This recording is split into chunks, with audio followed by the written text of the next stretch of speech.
10th క్లాస్కి JEE means ఏంటి, 9th class JEE advance రాయడం ఏంటి, నీట్ ఎగ్జామ్ పెట్టడం ఏంటి?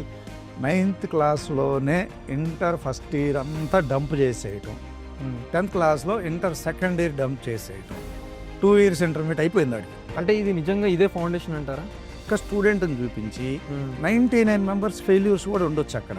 చాలా మంది పేరెంట్స్కి రూరల్ నుంచి వచ్చిన వాళ్ళు లేకపోతే టౌన్ నుంచి వచ్చిన వాళ్ళు చాలా మంది పేరెంట్స్ కూడా ఇంకా ఫౌండేషన్ అనే ట్రాప్లో పడి ఓకే నా రేంజ్ ఇదేనేమో, నా క్యాలిబర్ ఇదేనేమో, నేనే చేయలేకపోతున్నానేమో, డిస్కరేజ్ అయిపోతున్నాను. అడ్వాంటేజ్ కంటే ఎక్కువ డిసడ్వాంటేజ్ ఉంది. ఇంటర్మీడియట్కి వచ్చేసరికి కూడా కొంత ఇంట్రెస్ట్ లూజ్ అవుతున్నాడు. సో నిజంగా ఫౌండేషన్ అంటే ఏం ఉండబోతుంది, ఏం ఎక్స్పెక్ట్ చేయాలి యాజ్ ఎ పేరెంట్గా?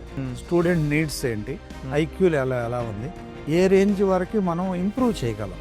కాంపిటీషన్ పెరుగుతుంది, టెక్నాలజీ పెరుగుతుంది, మెటీరియల్ అప్గ్రేడ్ అవుతుంది, అన్ని స్టూడెంట్స్ కూడా అంత రకంగా ఫాస్ట్ చేయాలి. ఇప్పుడు ఇది ఇలాంటివి గుర్తించే ఈ ఇయర్ ఇగ్నైట్లో స్కూల్ కూడా స్టార్ట్ చేసాం. టీచర్ కంటే ముందు పేరెంట్గా నేను మొదలు పెడతాను.